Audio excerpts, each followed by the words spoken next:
Mobile phone हा माणसाच्या जीवनाचा अविभाज्य घटक बनला आहे। मोबाईल फोनने आपल्या जीवनात क्रांती घडवून आणली। मोबाईल फोनमुळे माणसांची कामे जेवढी सोयीस्कर झाली आहेत तेवढ्याच माणसाच्या जीवनात अडचणी देखील निर्माण केल्या आहेत।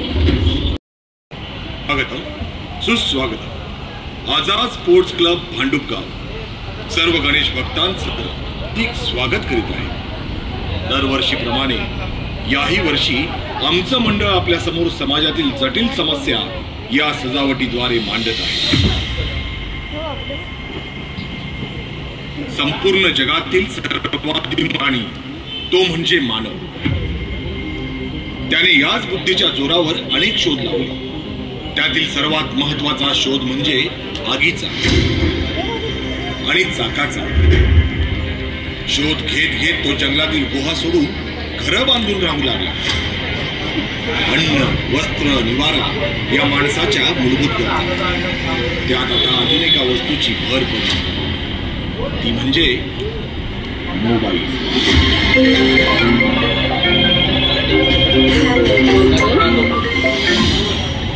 आधुनिक तंत्रज्ञानाच्या युगात मोबाईल फोन हा माणसाच्या जीवनाचा अविभाज्य घटक बनला आहे। मोबाईल फोनने आपल्या जीवनात क्रांती घडवून आणली। या आधुनिक युगात मोबाईलमुळे आपण अनेक कामे चुटकीसरशी करू शकतो। जसं की तातडीनं कुणाला मदत करायची असेल तर इमर्जन्सीमध्ये पोलीस, ॲम्ब्युलन्स, अग्निशमन दल यांना लगेच संपर्क करू शकतो।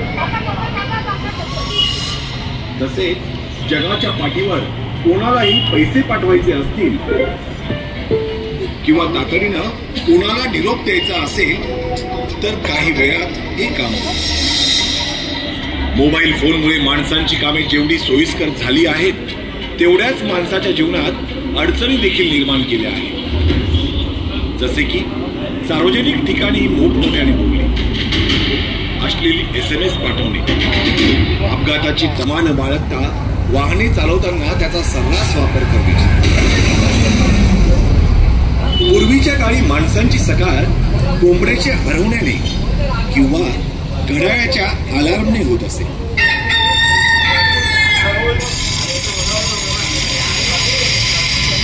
पण त्याची जागा आता मोबाईलने घेतली आहे।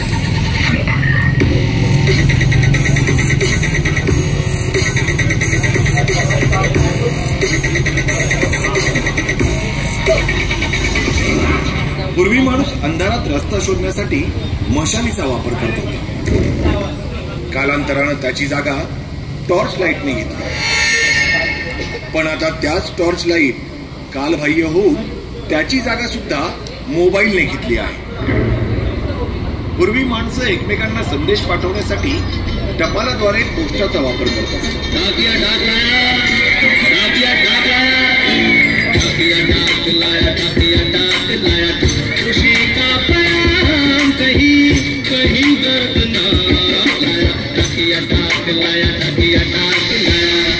पण आज तेच संदेश पोहोचवण्यासाठी मोबाईलद्वारे मेसेंजर, व्हॉट्सअप, जीमेल अशा विविध ऍप्लिकेशनचा सर्रास वापर करत आहे। माणसाने आपल्या मनोरंजनासाठी रेडिओ,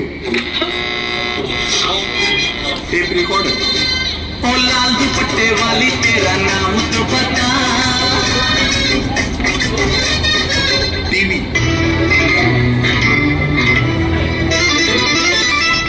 यांचा शोध लावला होता। पण त्याची जागा आता मोबाईलने घेतली आहे। आणि हो, कॅल्क्युलेटर आणि कॅमेरा यांची जागा सुद्धा मोबाईलने घेतली आहे। मोबाईलचा वापर हा मोठ्यांमध्येच नाही तर लहान मुलांमध्ये देखील वाढत आहे। परिणामी आपले मैदानी खेळ बंद पडत चालले आहेत। जसे की कबड्डी, खो खो, लपंडा, विट्टीदांडू याच मैदानी खेळांच्या जागी लहान मुलांच्या हातात मोबाईल आले आहे। आणि याच मोबाईल मधील गेमच्या आहारी जाऊन येणारी पिढी आपलं आणि आपल्या भविष्याचं नुकसान करून घेत आहे। मोबाईलच्या अतिवापरामुळे मानवी शरीराचे अवयव जसे की डोळे, कान, हृदय, मेंदू, मानेचा मणका, हाताची बोटे, स्नायू इत्यादी अवयव हळूहळू निकामी होण्याकडे वाटचाल करतात. त्याचा गंभीर परिणाम पुढील काळात मानवाला भोगावा लागू शकतो.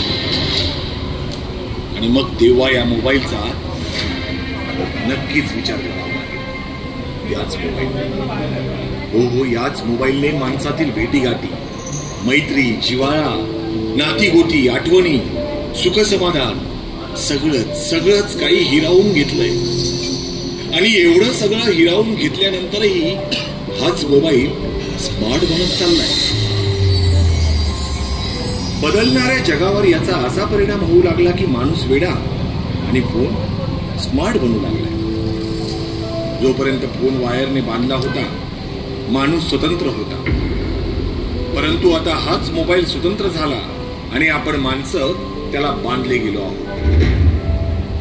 सर्व गणेश भक्तांना या देखाव्याद्वारे आमची कळकळीची विनंती, मोबाईलचा अतिवापर न करता फक्त गरजेपुरता वापर करावा. हे गणराया, तुझ्या भक्तांना या मोबाईल रूपी संकटातून तारण्यास तूच सद्बुद्धी दे. बोला गणपती बाप्पा मंगल मूर्ती. कोई देवा कहे